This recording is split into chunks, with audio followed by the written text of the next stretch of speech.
प्रेम की दृष्टि से भगवान को देखा करो। प्रेम किसे कहते हैं? प्रेम जो भरत जी ने किया वो प्रेम है। माँ ने कहा कि तुम राजा बन जाओ। भरत जी ने कहा माँ यदि मैं राजा बन गया। वशिष्ठ जी ने कहा, मीटिंग रखी, पिता का जब संस्कार हो गया दशरथ जी का, ऐसी सभा लगी।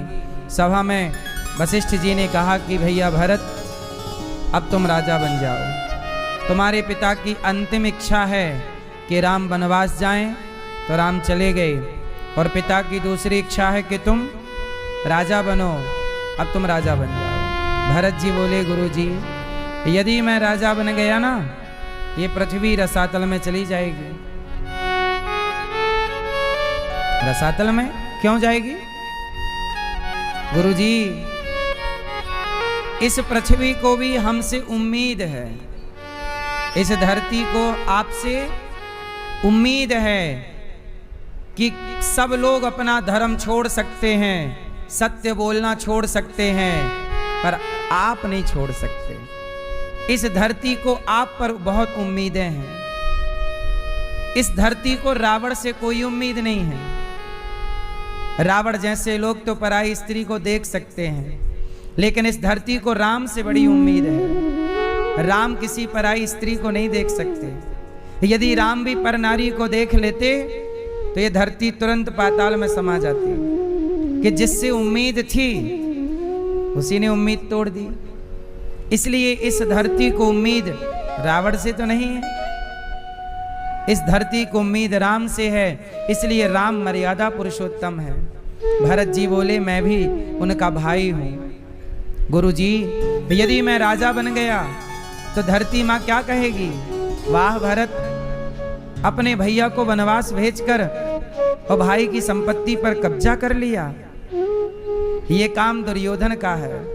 ये काम आने वाले युग में, आने वाले युग के भाइयों का है कि वो अपने भाई को मारकर कब्जा कर लें, भाई का धन हड़प लें। यदि भरत भी ऐसे ही करने लग गए तो जो कलयुग में एक भाई ने अपने भाई का मर्डर कर दिया जमीन के लिए, उस भाई में और भरत जैसे भाई में अंतर क्या रह जाएगा? इसलिए माँ गुरुदेव मैं ये नहीं कर सकता। मैं अपने भाई को वनवास भेजकर भाई की संपत्ति पे कब्जा नहीं कर सका। यदि मैं बना राजा तो सोचो गुरुजी मैं अभी राजा बना नहीं हूं, केवल राजा बनने की बात निकली तो मेरे बाप की मृत्यु हो गई, अनर्थ हो गया। अभी मैं राजा बना नहीं और राजा बनने की बात हुई तो पूरी अयोध्या की प्रजा रो रही है।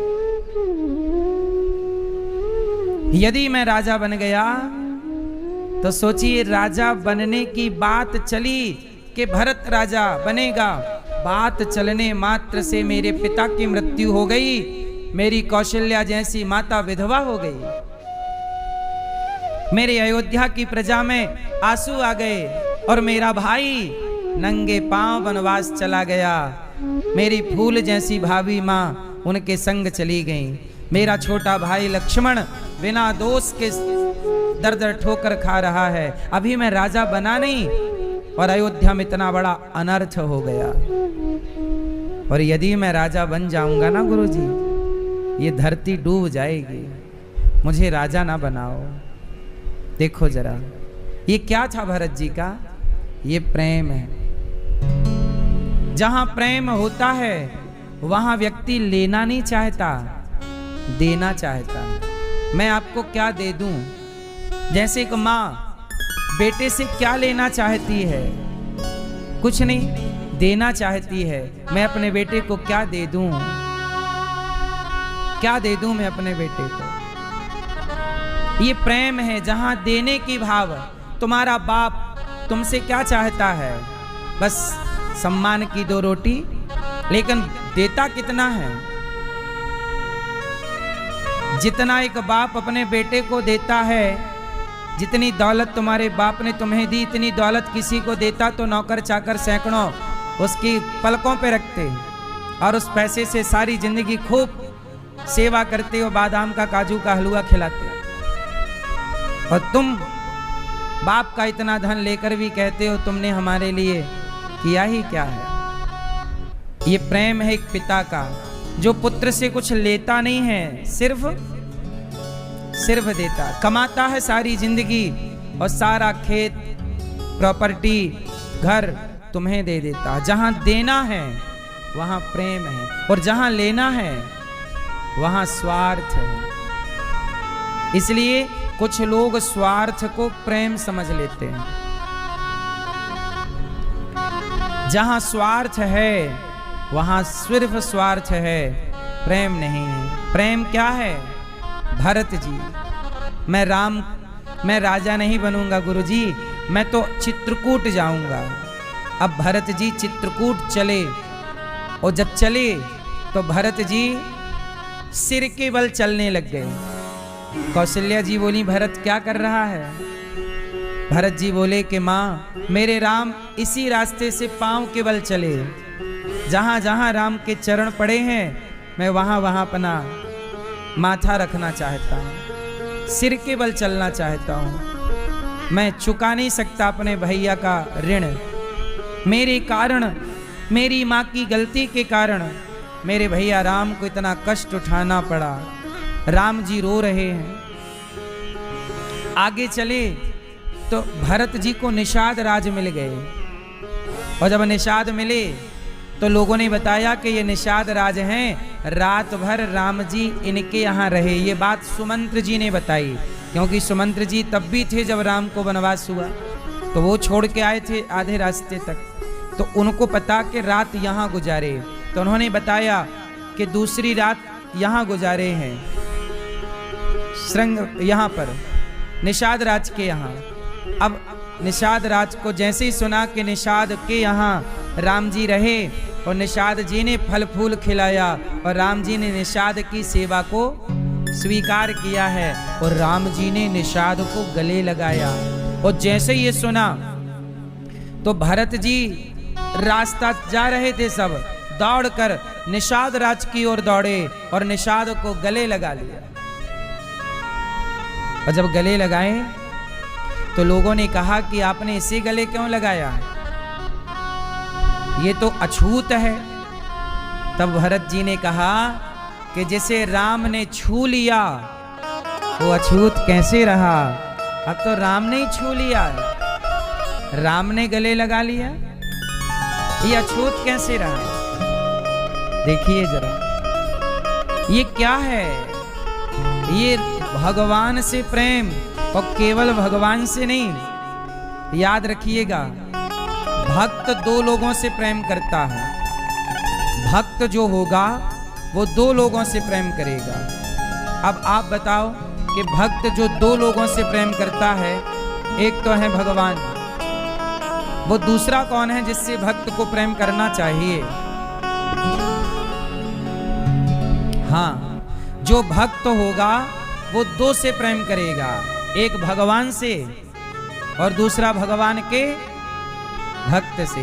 तो भरत जी राम से प्रेम करते हैं, पर राम ने जिन जिन को छुआ है, राम जिस जिस रास्ते गए हैं, और जिस जिस को राम ने करुणा की एक बार दृष्टि जिस पर डाली, उसके पांव से जाकर भरत जी लिपट जाते हैं कि तुम बड़े कृपा पात्र हो, तुम पर राम जी की कृपा हुई।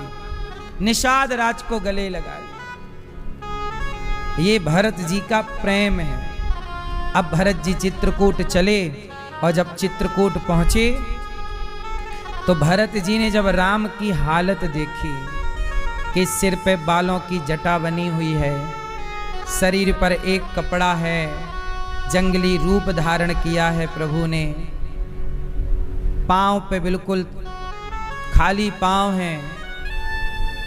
अब तो भरत जी रो रहे हैं। जाते ही जैसे डंडा, लाठी को आप छोड़ दीजिए तो खड़ी खड़ी धड़ाम से गिर जाती है, ऐसे भरत जी खड़े खड़े धड़ाम से गिर गए। रोते हुए कहा, पाहि नाथ कही पाहि गोसाई, भूतल परयूं लकुट की नाई। चरणों में गिर पड़े। राम जी ने उठाया, भरत को गले से लगाया। भरत जी बोले, प्रभु मेरी माँ से गलती हो गई, मुझसे बड़ी गलती हो गई, आप वनवास त्याग दीजिए, अयोध्या चलिए, मैं आपकी जगह 14 साल का वनवास स्वीकार करता हूं। राम जी ने कहा, भरत मैं चलता हूं तुम्हारे साथ अयोध्या, पर एक बात बताओ कि जो मेरे पिताजी मर चुके हैं, मृत्यु हो चुकी है, क्या मेरे अयोध्या जाते ही मेरे पिता का वचन टूट नहीं जाएगा? मेरे पिता का वचन टूट जाएगा। पिताजी कहेंगे, वाह राम, मैं रोकता रहा कि वनवास ना जाओ, तुम तब तो रुके नहीं, और मैं मर गया तो तुम वापस आ गए। मेरे मरे हुए पिता का यश समाप्त हो जाएगा। कहेंगे, कैसा बेटा है, मरे हुए बाप की बात ठुकरा दी ना। भरत, यदि मैं चलता हूं ना तो मेरे पिता का जो यश है वो मिट जाएगा। और याद रखना भक्तों, बेटा वही है जो अपने पिता का यश मिटने ना दे, यश को बढ़ाए, समाप्त ना होने दे।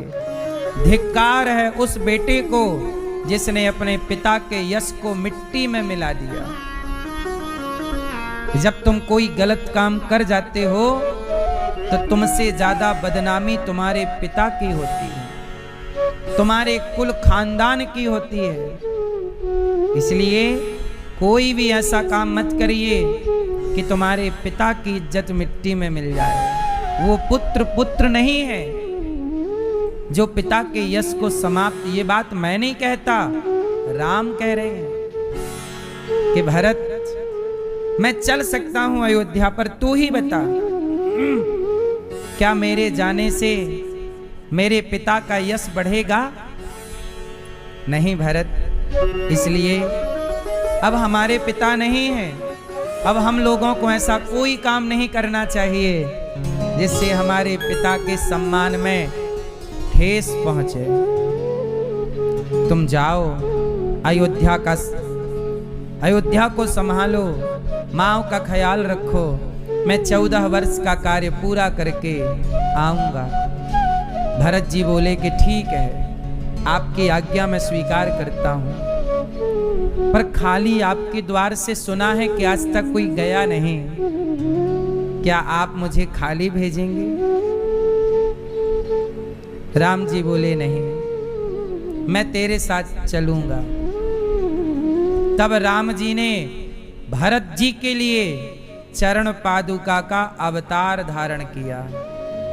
तो ये चरण पादुका केवल पांव की चप्पल नहीं है, खड़ाऊ नहीं है, भगवान ही जैसे द्रौपदी की रक्षा के लिए वस्त्र का अवतार धारण करके खींचने लग गए, जैसे भगवान ही अनेक अवतार लेकर कभी नरसिंह बन करके प्रहलाद के लिए, तो कभी मोहिनी बन करके देवताओं की रक्षा के लिए, कभी हंस बन करके वेदों की रक्षा के लिए, अनेक अनेक अवतार अनेक अनेक भक्तों के लिए लिया।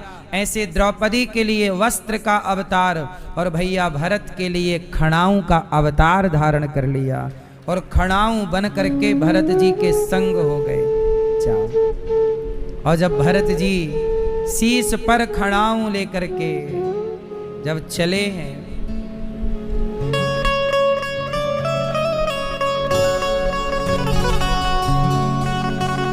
शीश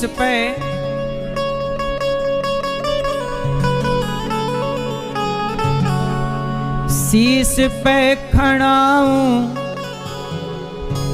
शीश पे खड़ाऊं और अखियों में पानी, राम भक्त ले चलाओ राम की निशानी, राम भक्त ले चला राम की निशानी। शीश पे खड़ा हूँ, शीश पे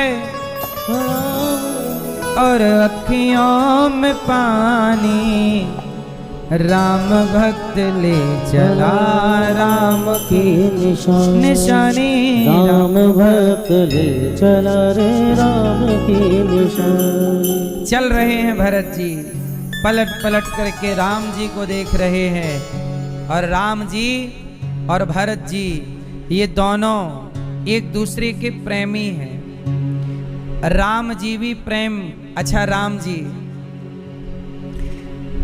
जब भरत जी नंदीग्राम पहुंचे तो चरण पादुका को रखा सिंहासन पर और राम राम राम राम जप रहे, राम राम।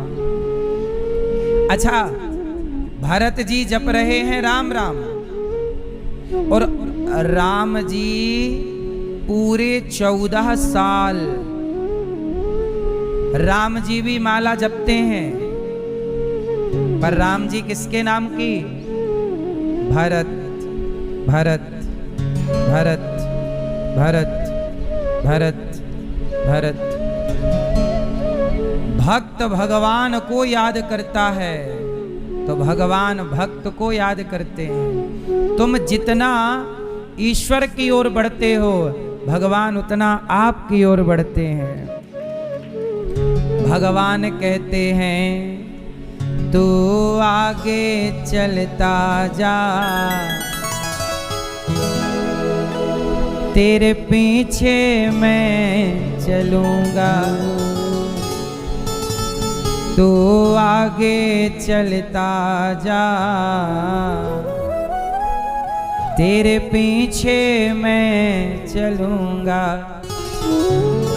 तू थक भी गया राहों में, मैं तुझको उठा के चलूंगा।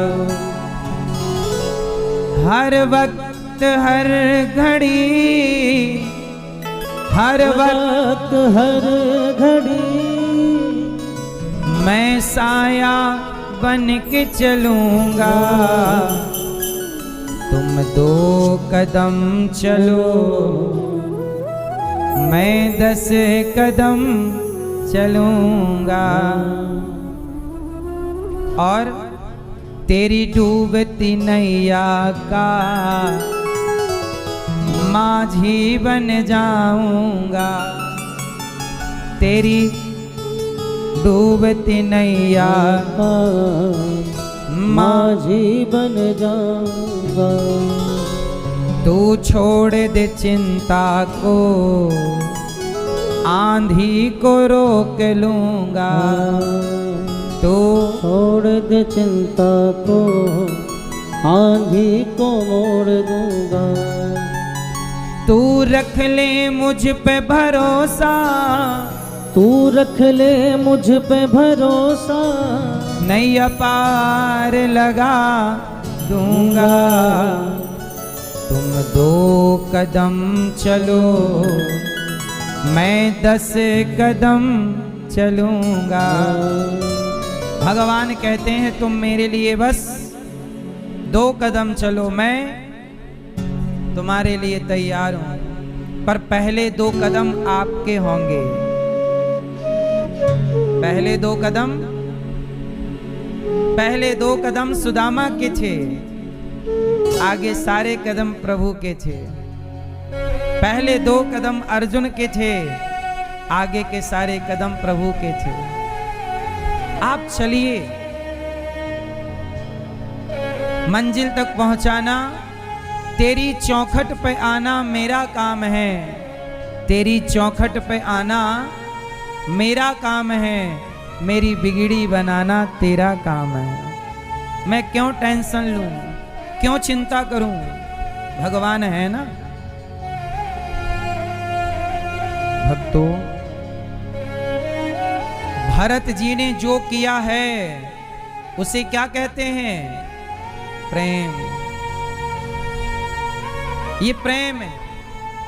जहां भरत जी ने भगवान से नहीं चाहा, भरत जी ने भगवान को चाहा। जहां भगवान से चाहिए वहां स्वार्थ है, और जहां भगवान को चाहिए, जहां भगवान से चाहिए स्वार्थ है, और जहां भगवान को चाहिए प्रेम है। इतना अंतर है प्रेम में और स्वार्थ में। इसलिए कहता हूं भक्त प्रेमी होना चाहिए, स्वार्थी नहीं।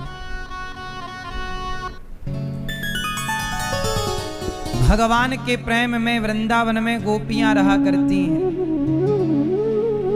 श्री कृष्ण कह के गए मैं 2 दिन में आऊंगा, कहकर चले गए।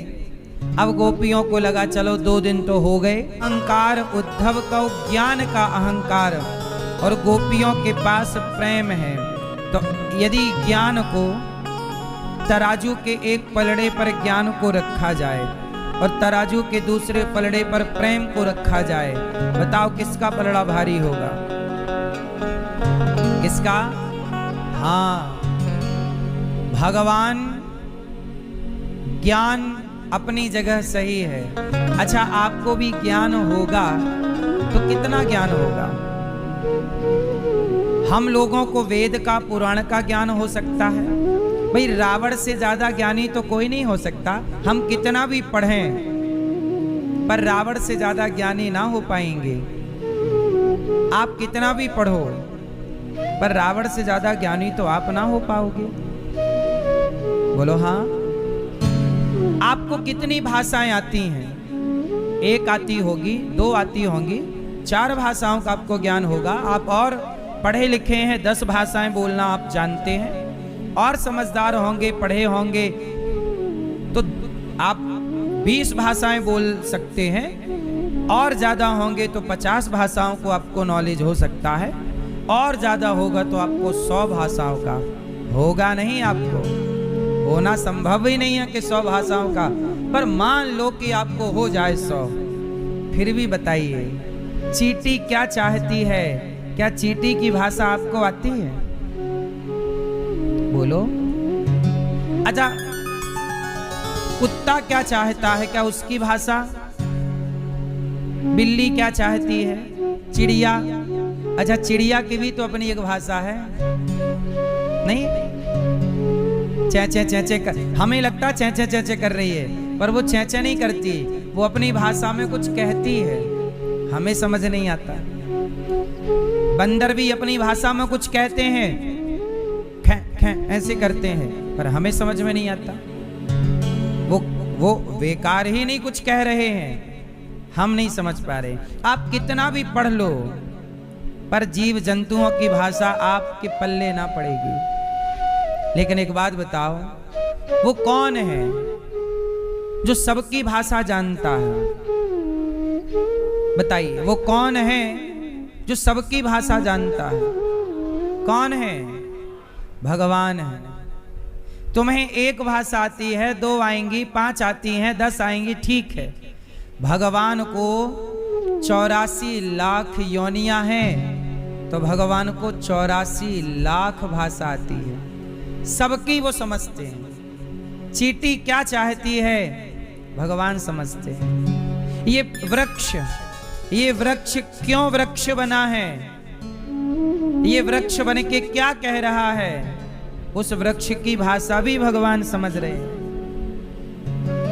किस पाप पुण्य से वो पेड़ बन गया, ये भी हिस्ट्री भगवान जानते हैं। इसलिए ज्ञानी तुम बनोगे तो कितना बन पाओगे, पर प्रेमी बनोगे तो सब कुछ पा जाओगे। सब कुछ पाना हो तो भगवान को पा जाओ, सब कुछ पा जाओगे। इसलिए गोपियां किसी और के लिए नहीं रो रही हैं। उद्धव जी ज्ञान का घमंड लेकर जब वृंदावन आए, और जैसे ही वृंदावन आए, चले मथुरा से जब कुछ दूर वृंदावन निकट आया, यहीं से प्रेम ने अपना अनोखा रंग दिखलाया। बिटप मतलब वृक्ष बिटप झुक कर ये कहते हैं इधर आओ, इधर आओ। मानो वृंदावन के वृक्ष उद्धव जी को बुला रहे हैं। बिटप झुक कर ये कहते हैं इधर आओ, इधर आओ। पपीहा पपीहा कह रहा पी कहाँ, ये भी तो बदलाओ। पी मतलब मेरे कृष्ण। पपीहा मानो कहता है उद्धव जी बताओ मेरे कृष्ण दोदनिका कह के गए थे अभी तक क्यों नहीं आए। मानो वृक्ष कह रहे हैं, कदम का पेड़ कह रहा है कि मेरी डाल पर बैठकर कभी बांसुरी बजाने वाले कृष्ण गए दोदनिका कह के आज तक नहीं लौटे। उद्धव आओ हमें पहले बताओ कि वो कब आएंगे। एक गाय दौड़ी दौड़ी आई और आकर उद्धव जी को चाटने लग गई, उद्धव जी के हाथ को। तो वहीं उद्धव जी ने कहा भाई ये गाय हमें तो जानती नहीं है, चाट क्यों रही है। तो बगल में खड़ा गाय का जो ग्वाला था मालिक, उसने कहा कि मथुरा से जो भी आता है ना ये गैया दौड़ के जाके उसे चाटने लग जाती है। क्यों? मानो ये गाय जब कृष्ण गए थे तो कृष्ण को जाते हुए इस गाय ने इसी रास्ते से देखा, तो ये यहीं रहती है और कोई भी आएगा उसके हाथ चाटती है। मानो ये गाय पूछती है क्या हमारे लिए कन्हैया ने हमारा कोई संदेशा पहुंचाया है आपसे, क्या हमारे लिए कुछ कहा है। क्योंकि ये वही गाय है जिसके थन में मुंह लगाकर दूध पी जाया करते थे कन्हैया बछड़े की तरह। इसका नाम है गंगी। गंगी नाम की ये गाय है। जब से गए हैं जंगल नहीं गई, चरने नहीं जाती, यहीं सड़क पे रहती है। कोई भी आएगा खड़ी हो जाएगी। कोई रथ आया उसे लगता है कृष्ण आ गए और घूम घूम के वो देखती है।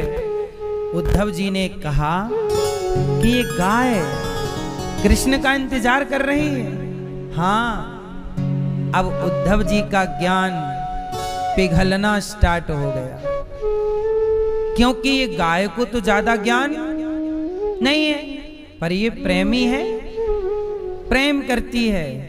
वो कृष्ण के स्पर्श को इसने महसूस किया है।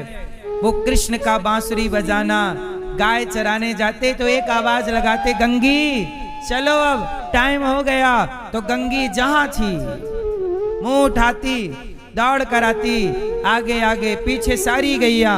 और ये आगे आगे जब कृष्ण कभी पेड़ की छांव पर बैठते बांसुरी बजाने, ये जाकर कृष्ण के चरण चाटा करती, कृष्ण के चरणों को चाटती अपनी जिह्वा से। कभी प्रभु के हाथ चाटने लग जाती, कभी भगवान के गालों को चाटती। ये वो गाय है जिसने प्रभु का स्पर्श पाया है गाय होकर। आज ये कृष्ण के जाने के बाद इसके नेत्रों से केवल जल की धारा है। उद्धव जी बताओ ना कृष्ण कब आएंगे। उद्धव जी चुप हो गए। क्या कहें कि कब आएंगे, क्या कहें कि वो आएंगे नहीं, मुझे भेजा है, पर गाय की तृप्ति तुमसे तो ना होगी ना। तभी उद्धव जी ने कहा ये बताओ ये यशोदा मैया कहाँ रहती हैं, मैंने कभी देखा नहीं है। सुना है कि जब से कृष्ण गए हैं गुमसुम रहती हैं। अच्छा आओ। उस ग्वाले ने कहा चलो तुम्हें यशोदा जी का घर दिखाते हैं। उद्धव जी गए तो यशोदा माँ का घर बिल्कुल वीरान था, शांत। जिस दिन से कृष्ण गए हैं उस दिन से मैया ने कृष्ण के जाने के बाद उस घर में झाड़ू नहीं लगाई। मैया तुमने झाड़ू क्यों नहीं लगाई? यशोदा मैया बोली झाड़ू लगाऊंगी तो मेरे कृष्ण के जो पांव बने हैं मिट जाएंगे।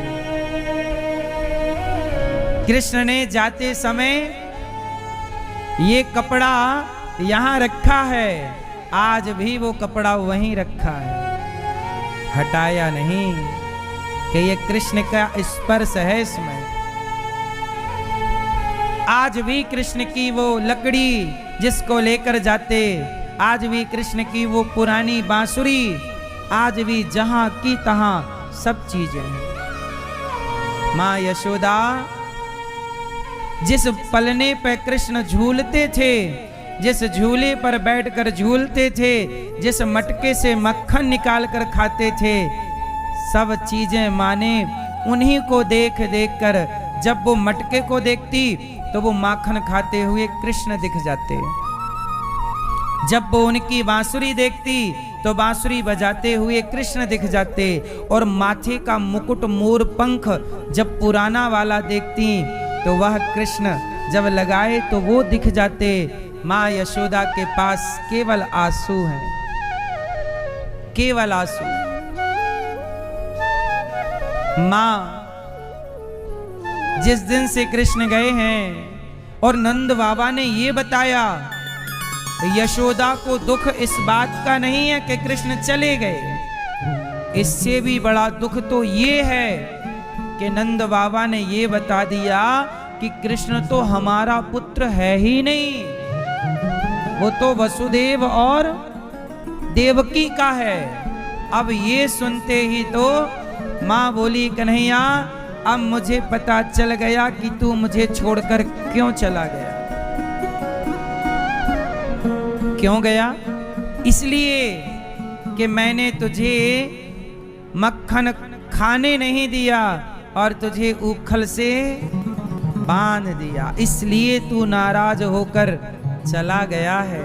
देखिए जरा मेरी माँ, ना खाने का टाइम ना पानी पीने का टाइम, हर क्षण यादें केवल प्रभु की। ये क्या था? ये प्रेम है। इस प्रेम को हम लोग यदि पाना चाहें तो इस प्रेम की प्राप्ति में हजारों जन्म लग सकते हैं, लेकिन आप चाहें तो इस प्रेम की शुरुआत इस जन्म से कर लीजिए। आज यदि ये प्रेम की शुरुआत होगी, आप प्रभु से प्रेम करना स्टार्ट करेंगे, इस जन्म में कुछ होगा तो अगले जन्म में कुछ अधिक प्रेम कर पाओगे, फिर कुछ अधिक कर पाओगे, और एक दिन वो प्रेम, आपका प्रेम जैसे मैग्नेट चुंबक लोहे को अपनी ओर खींच ही लेती है, ऐसे ही आपका प्रेम मैग्नेट है और एक न एक दिन आपका प्रेम भगवान को अपनी ओर खींच ही लेगा। अब प्रश्न ये खड़ा है कि भगवान अपने भक्त को मोक्ष जल्दी दे देते हैं। क्या जल्दी दे देते हैं? मोक्ष जल्दी मिल जाता है, पर यशोदा का, गोपियों का ये जो प्रेम है, इस क्वालिटी का, इस कोटि का प्रेम केवल गोपियों को, इस लेवल का प्रेम केवल इस भक्त, इस प्रकार की भक्ति करने वाले भक्त को एक टाइम बाद प्रेम आपको मोक्ष मिल जाएगा। बहुत बड़ी बात नहीं है, पर प्रेम मिल जाए ये बहुत बड़ी बात है। इसलिए भगवान को क्या चाहिए? राम ही केवल प्रेम प्यारा, जान ले ये जो जान निहारा। मोहन प्रेम बिना नहीं मिलते, चाहे कर लो कोटि उपाय।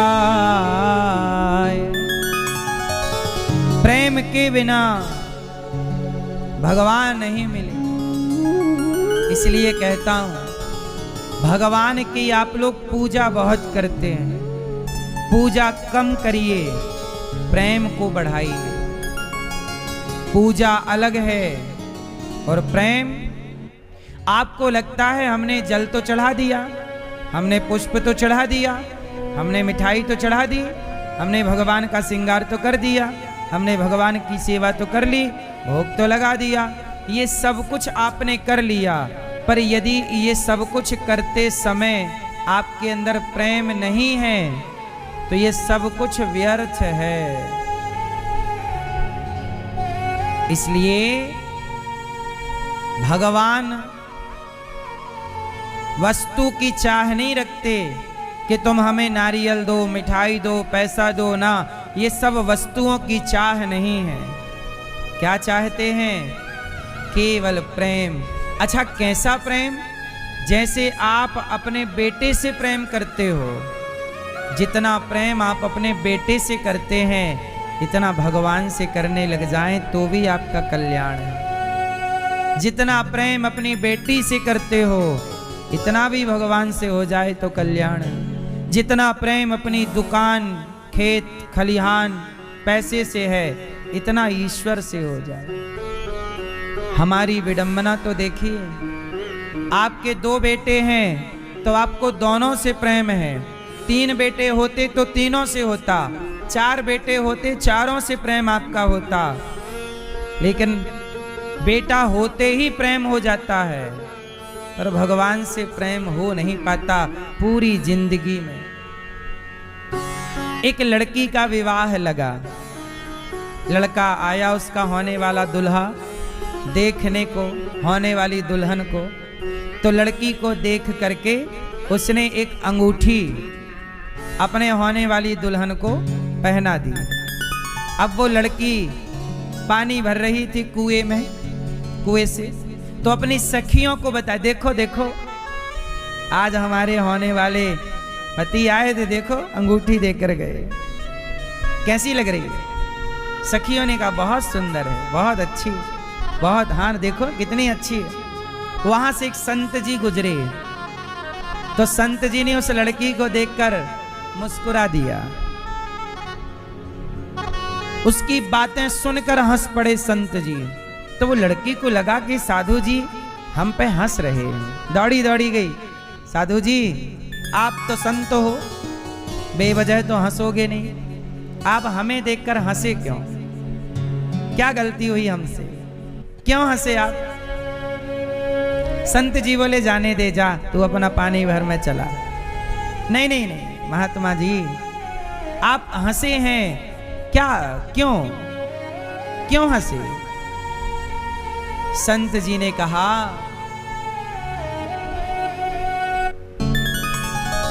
अंगूठी दीन्ही यार ने, तेरी अंगूठी तुझे किसने दी? तेरे यार ने। अंगूठी दीन्ही यार ने, उसको करती याद, उंगली दीनी प्रभु ने, उसको दिया विसार। अंगूठी तो याद रही किसने दी, पर जिसने उंगली दी अंगूठी पहनने को उसे भूल गई, इसलिए हंसी आ गई। बाहरी लड़की, अंगूठी देने वाला याद है और उंगली देने वाला भूल गया। आपके पास भी हार है, मंगलसूत्र है, सोना है, आपको याद है कि ये वाला हार सास ने दिया, ये वाला हार पति ने दिया, ये इन्होंने दिया, ये इन्होंने, ये अंगूठी इन्होंने दी। आप सबको याद रखते हैं, हार किसने दिया, अंगूठी किसने दी, मोबाइल किसने दिया, पर आप उन्हें भूल गए। हार देने वाला याद है, गला देने वाले को भूल गए। चूड़ी देने वाला याद है, खलाई देने वाले को भूल गए। पायल याद है, पायल देने वाला याद है, पाँव देने वाले को भूल गए। इसलिए संसार का कोई कितना भी महंगा तोहफा आपको दे दे, पर सबसे महंगा तोहफा तो ईश्वर का ही है आप सबके पास। हार महंगा की गला, अंगूठी महंगी की उंगली, पायल महंगी के पांव, चूड़ी महंगी की कलाई। आप सस्ते को याद रखते हो, महंगे को भूल जाते हो।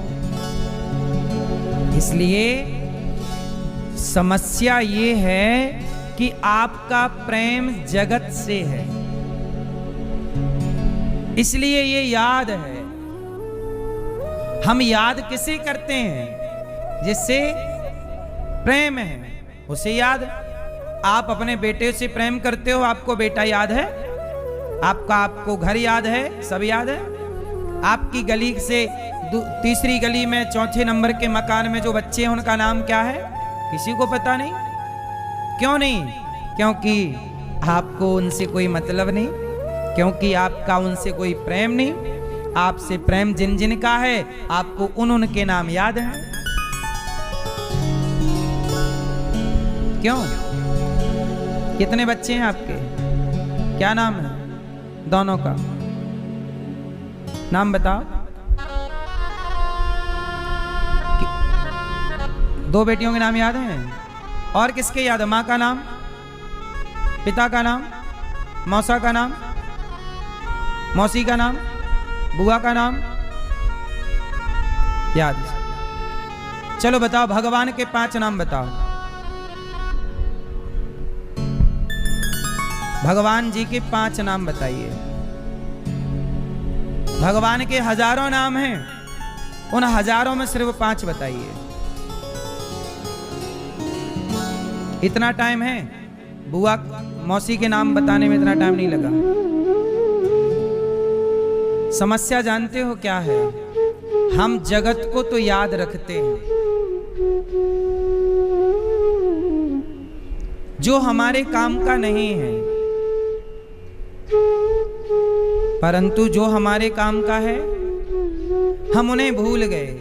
हम ये नहीं कहते जगत को याद मत रखो, जगत पे रहना है, सबको याद रखना, सबके साथ अच्छा व्यवहार करना, ये आपकी जिम्मेदारी है, करिए। पर जगत से ऊपर जगन्नाथ को रखिए। हम लोग गलती क्या करते हैं? परिवार को, जिम्मेदारियों को, काम को सबसे ऊपर रखते हैं और भगवान को सबसे नीचे। महाभारत के युद्ध में आपने बस एक चित्र देखना है कि श्री कृष्ण कहाँ हैं और अर्जुन कहाँ हैं, बस इतना देखो। बताओ कहाँ है? कौन आगे है, कौन पीछे है? कौन आगे है, कौन आगे है, कौन आगे है, कौन आगे है? भगवान आगे हैं और अर्जुन, आप अर्जुन हैं। आप कौन हैं? आप अर्जुन हैं और अर्जुन वही जो आगे कृष्ण को रखे। अर्जुन वही जो आगे। इसलिए आप भी अपने जीवन की इस यात्रा में, जीवन की इस लड़ाई में, जीवन के संघर्ष में अपने को सदा पीछे रखिएगा और प्रभु को सदा अपने से आगे रखिएगा।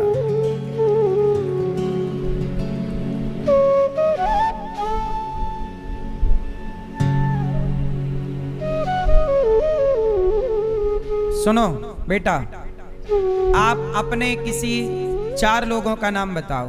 आप अपने जिनसे आप बहुत लगाव प्रेम रखते, 4 लोगों का नाम फास्ट।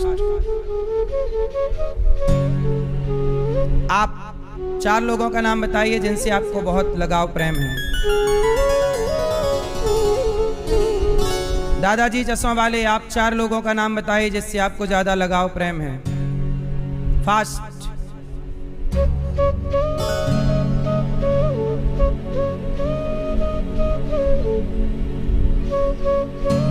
समस्या जानते हो क्या है? इन 4 नाम में भगवान का नाम किसी के पास नहीं था।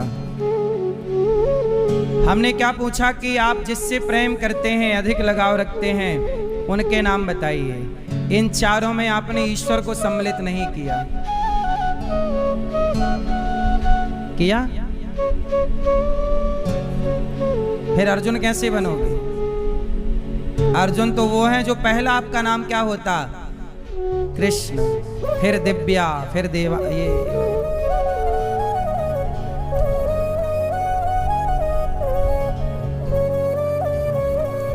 जीवन में पहले नंबर पे भगवान को रखिए। जब भी गिनती चालू करिए, पुराना याद करिए। आप लोग पुराना बताइए। जब भी किसान के घर में व्यापारी गेहूं खरीदने आता था तो पहला जो नपाई तुलाई होती थी वो पहले राम, राम 2, राम 3, राम 4, राम 5। गुरु नानक देव जी, गुरु नानक देव जी पहले ये गेहूं का काम, गेहूं चावल का काम था, तो इन्होंने एक बार तुलाई की, तो इन्होंने तौला, राम 1, 2, 3, 4, 5, 6, राम 7, राम 8, राम 9, 10, 11, 12, 13। और जैसे ही 13 शब्द आया, 13, तो वो तौलते गए, देते 13, 13, 13। लोगों ने कहा 14 तो बोलो, नहीं 13, 13। अरे 13 से आगे नहीं बढ़ रहे। अब समझ आई कि प्रभु 14 होता ही नहीं है, सब 13 है, 13 ही होता है। समर्पण वहां से स्टार्ट। 14 नहीं, मेरे जीवन में 14 नहीं है, 15 नहीं है, क्या है? सिर्फ 13। 13 तुझको अर्पण क्या लागे। तो आप जब 4 लोगों का कोई नाम पूछे कि आप जिनसे प्रेम करते हो उन 4 लोगों का नाम, तो पहले नंबर पर भगवान को रखिए। जब आप पहले नंबर पर ईश्वर को रखेंगे नहीं, तो फिर उम्मीद कैसे करोगे कि प्रभु आप हमारी पुकार सुनो। तुमने सबसे पहले नहीं, सबसे आखिरी में रखा, तो भगवान बोले हम भी आखिरी में आएंगे, अभी तुम उनको बुलाओ जिनको पहले नंबर पर रखे थे। चलो ठीक है, ठीक है। क्या बनोगे? अर्जुन। अर्जुन कौन है? जो श्री कृष्ण को आगे रखे और स्वयं को। इसलिए ये दास अनिरुद्ध को आपने देखा नहीं, 6 दिन से 7वां है आज। देखो हमारे प्रभु हमसे आगे हैं, और ये दास हम केवल कहते नहीं, पहले जीवन में उसको उतारते हैं, फिर आपको निवेदन करते हैं।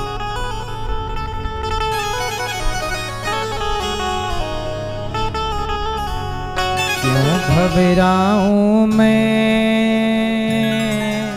इसलिए परिस्थितियां कैसी भी हों, प्रेम भगवान से हो। गोपियों के पास उद्धव जी आए, मां यशोदा से बात करते सुबह हो गई। गोपियों से उद्धव जी ने कहा कि आप रोया क्यों करती हो। गोपियों ने कहा हम कृष्ण की याद में रोती हैं। बोले कृष्ण तो सब जगह है। बोले नहीं, हमें सब जगह के कृष्ण से मतलब नहीं है। जो कृष्ण हमारे हैं, जो हमारे संग रहे, वो कृष्ण बुलाओ। उद्धव जी बोले अब ध्यान लगाओ। ध्यान लगवाया, उद्धव जी ने कहा कि नहीं। गोपियों ने कहा नहीं उद्धव जी बोली तुम्हारे भगवान तो जिनके लिए रो रही हो वो तो कण कण में है। तो गोपियां बोली जरा दिखाओ कण कण में, हमें दर्शन कराओ।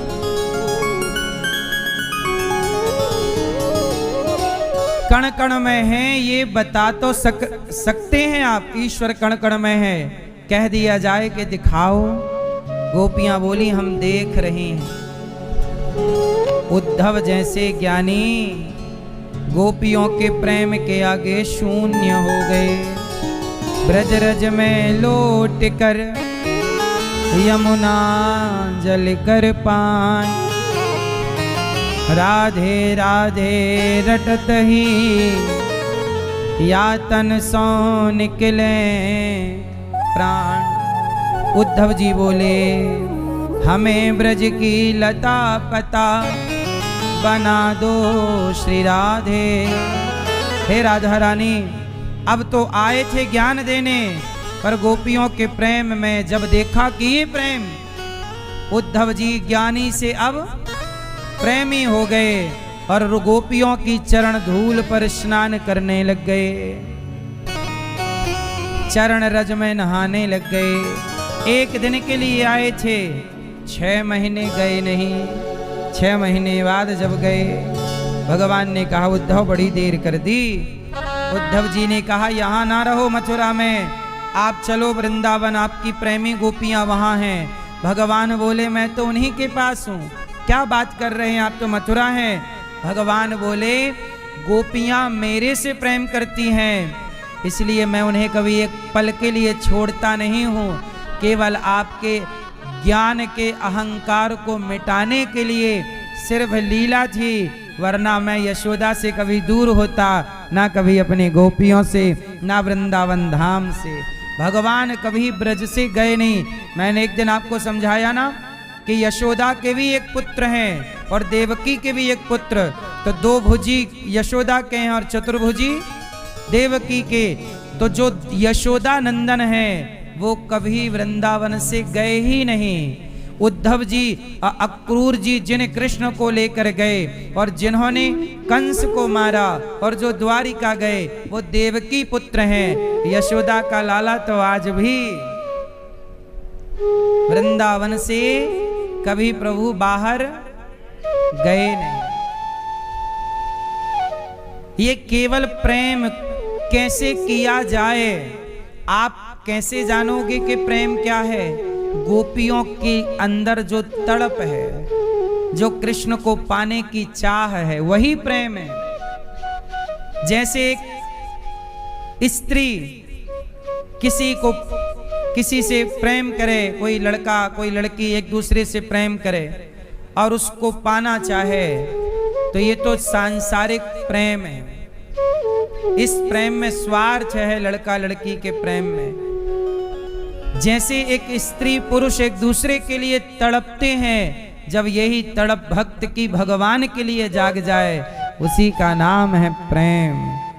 संसार में जो है, अब जैसे आजकल के लड़का लड़की प्रेम करते हैं, अब बताओ ये लड़का लड़की, सच बताओ, स्कूल कॉलेज में नहीं प्रेम चलता है, ये बताओ ये लड़का लड़की प्रेम करते हैं, इनमें प्रेम है या नहीं? एक लड़की ने कहा आई लव यू, लड़के ने भी कहा आई लव यू, फिर आई लव यू 2, 4, 5, 8, 100, यहां तक बातें जाती हैं। ये बताइए कि इनका जो प्रेम है आई लव यू 100, ये प्रेम है कि केवल शब्दों में है? क्या है? हम हमेशा एक बात कहते हैं, याद कर लीजिएगा, कोई आपसे प्यार क्यों करेगा? कोई आपसे प्यार, बोल दो, कोई आपसे प्यार, जोर से, कोई आपसे प्यार क्यों करेगा? कोई आपसे प्यार नहीं करता। आप सुंदर हैं, आपका फेस अच्छा है, चमड़ी अच्छी है आपकी, आप गोरे हैं, सुंदर हैं, आपका लुक अच्छा है, तो आपको आई लव यू कहने वाले ज़्यादा होंगे। आप थोड़ी कम सुंदर हैं तो आपको आई लव यू कम मिलेंगे। आप बिल्कुल सुंदर नहीं हैं तो देखो ना, कुछ लड़कियों की शादी ही नहीं हो रही है। जब आई लव यू तो फिर उस लड़की के लिए क्यों नहीं आई लव यू निकल रहा है? किसी की शादी नहीं हो रही है, क्यों नहीं हो रही है? दिखने में अच्छी नहीं है, इसलिए आई लव यू आपके लिए नहीं था, आपकी चमड़ी के लिए, सुंदरता के लिए।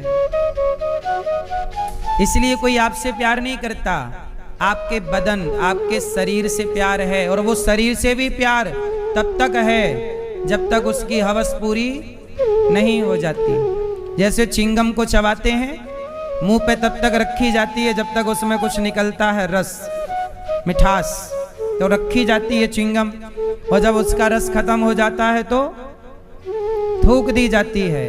ऐसे जो लड़के आपको आई लव यू कहते हैं वो केवल आपको हंसाना चाहते हैं, आई लव यू के जाल में आपको शोषण करेंगे।